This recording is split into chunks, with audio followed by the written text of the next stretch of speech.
Hello friends, இப்போ பார்த்தீங்கன்னா நான் படப்பையில் இருக்கேன்.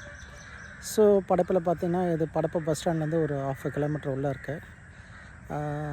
ஒரு 2 கிரவுண்ட் நேரம் இப்போ கைவசம் இருக்குது. ஸோ மொத்தமாக என்கிட்ட இல்லை, 4 பேர் ஷேர் ஹோல்டர்ஸு. ஸோ என் வசத்தில் பார்த்தீங்கன்னா ஒரு 1/2 கிரவுண்ட் இருக்குது. ஸோ இதில் ஒரு ரியல் எஸ்டேட் பண்ணலாம் அப்படின்னு ஐடியா. ரியல் எஸ்டேட்னால் லேஅவுட்னா பெருசாக பிளான் பண்ணாதீங்க, ஏதோ ஜேவி பிளான் பண்ணான்னு ஐடியா இருக்குது. இந்த ஐடியா நல்ல ஐடியான்னு எத்தனை பேர் சொல்கிறீங்க? இந்த ஐடியா நல்ல ஐடியானா கமெண்ட் பண்ணுங்கள். ஸோ உங்களோட வேறு ஏதாவது ஐடியா இருக்குன்னா சொல்லுங்கள். ஸோ இது ஏதாவது யூஸ் ஆகுமா அப்படின்னு. நான் ரொம்ப நாளாக பிஸ்னஸில் ஏதாவது ஒரு பிரேக் வேணும்னு எதிர்பார்த்துட்ருக்கேன். ஸோ யூடியூப் சேனல் ஒரு பக்கம் போயிட்டு இருந்தாலும் அடிஷ்னலாக ஒரு பிஸ்னஸ் இருக்கிறது நல்லது தானே. ஸோ ரியல் எஸ்டேட், அதாவது ரியல் எஸ்டேட்டில் ஸோ இது ஒரு ஸ்டார்டிங் ஸ்டெப்பாக கூட இருக்கலாம். 2 கிரவுண்ட் வச்சு இன்றைக்கி ஆரம்பிக்கிறோம், நம்ம நாளைக்கு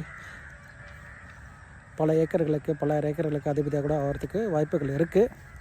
இது ஒரு நல்ல பிஸ்னஸ் அப்படின்னா கமெண்ட்டில் சொல்லுங்கள், லைக் பண்ணுங்கள், சப்ஸ்கிரைப் பண்ணுங்கள். கமெண்ட்டில் real estate is a good business அப்படின்னா சொல்லுங்கள். ஸோ உங்களோட அபிப்பிராயம் தெரிஞ்சுக்கிறேன். ஃபர்தராக ஃப்யூச்சரில் எப்படி நம்ம ப்ரொசீட் பண்ணுறதுன்னு யோசிக்கலாம். பாய்.